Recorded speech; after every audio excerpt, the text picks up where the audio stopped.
Hello दोस्तों, स्वागत है आप सभी का मेरे चैनल कृतिक स्टोरीज में। आज मैं आपको बताने वाली हूँ एक मोटिवेशनल कहानी को पूरा ज़रूर सुनिएगा। आपको ये कहानी इंस्पायर करेगी, मोटिवेट करेगी कि सुसाइड कैसी भी मुश्किल हो ज़िंदगी में, हमें सुसाइड नहीं करना चाहिए। जीवन हमेशा जीने के लिए होता है, काटने। मानव जीवन एक अनमोल अवसर है, इसीलिए इसे खूब जीना चाहिए। और आत्महत्या सबके लिए हानिकारक होती है, चाहे वह उस व्यक्ति के लिए हो जो मर रहा है या उनके लिए जिन्हें वो छोड़ कर जा रहा है। तो चलिए कहानी शुरू करते हैं। मैंने सुना है कि एक बार चीन के एक सम्राट ने अपने प्रधानमंत्री को फांसी की सजा दे दी। जिस दिन प्रधानमंत्री को फांसी दी जाने वाली थी, सम्राट उससे मिलने आया, उसे अंतिम विदा कहने आया। वह उसका बहुत वर्षों तक वफादार सेवक रहा था, लेकिन उसने कुछ किया था जिससे सम्राट बहुत नाराज हो गया और उसे फांसी की सजा दे दी। यह याद करके कि यह उसका अंतिम दिन है, सम्राट उससे मिलने आया।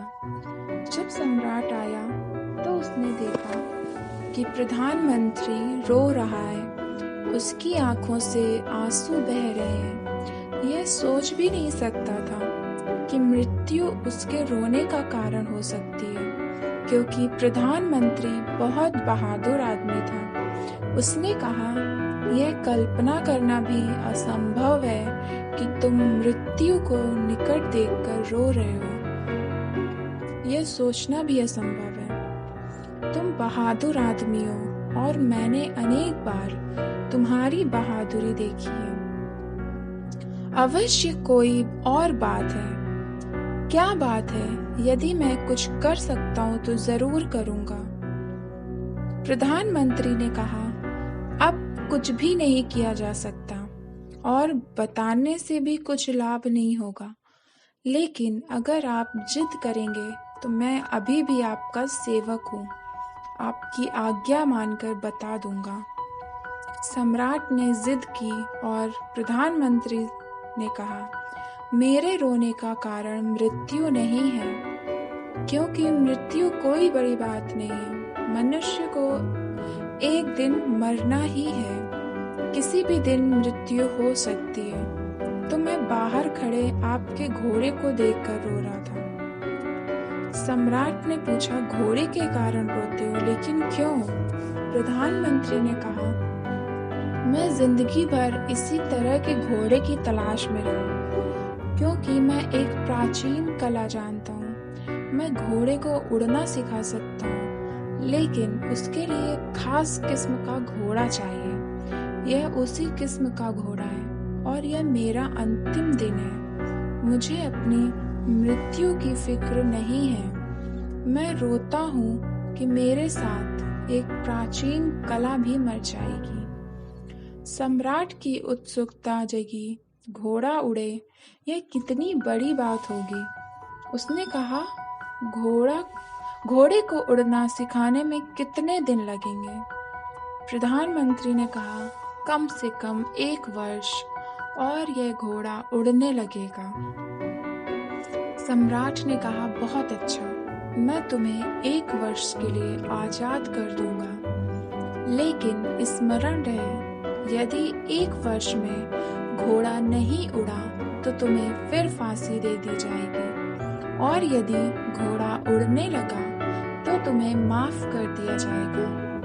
और माफ ही नहीं, मैं तुम्हें अपना आधा राज्य भी दे दूंगा, क्योंकि मैं इतिहास का पहला सम्राट होऊंगा जिसके पास उड़ने वाला घोड़ा होगा।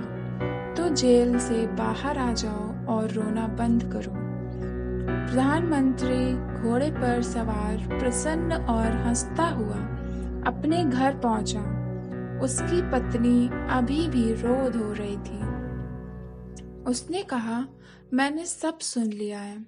तुम्हारे आने के पहले ही मुझे खबर मिल गई है, लेकिन बस 1 वर्ष और मैं जानती हूँ तुम्हें कोई कला नहीं आती है और यह घोड़ा कभी उड़ नहीं सकता। यह तो तरकीब है, धोखा है। तो अगर तुम 1 साल का समय मांग सकते थे तो 10 साल का समय क्यों नहीं मांग लिया? प्रधानमंत्री ने कहा, वह जरा ज्यादा हो जाता, जो मिला है वही बहुत है। घोड़े के उड़ने की बात ही अविश्वसनीय है, फिर 10 साल का समय मांगना सरासर धोखा होता। लेकिन रो मत। पत्नी ने कहा, यह तो मेरे लिए और बड़े दुख की बात है कि मैं तुम्हारे साथ भी रहूंगी और भीतर ही भीतर मुझे पता भी है कि 1 वर्ष के बाद तुम्हें फांसी लगने वाली है। यह 1 वर्ष तो भारी दुख का वर्ष होगा।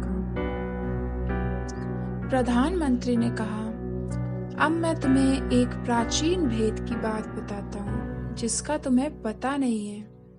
इस 1 वर्ष में सम्राट मर सकता है, घोड़ा मर सकता है, मैं मर सकता हूँ, या कौन जाने घोड़ा उड़ना ही सीख जाए 1 वर्ष में। बस मनुष्य आशा के सहारे जीता है, क्योंकि वह इतना ऊबा हुआ है और जब ऊब का उस बिंदु पर पहुंच जाती है जहां तुम और आशा नहीं कर सकते, जहां निराशा परिपूर्ण होती है, तब तुम आत्महत्या कर लेते हो। ऊब और आत्महत्या दोनों मानवीय घटनाएं हैं। कभी कोई पशु आत्महत्या नहीं करता क्योंकि वो अपना जीवन उत्सव से मनाता है, लेकिन मनुष्य अपने जीवन को उत्सवपूर्ण तरीके से जीना भूल जाते हैं और जब भी उनकी जिंदगी में कोई कष्ट या दुख आता है तो वह आत्महत्या की ओर अपना कदम बढ़ा लेते हैं। तो कुछ इस तरह थी हमारी ये आज की मोटिवेशनल कहानी।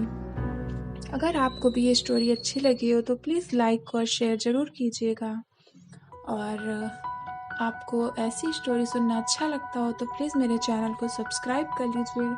आपसे फिर मिलेंगे नेक्स्ट वीडियो में, तब तक के लिए धन्यवाद।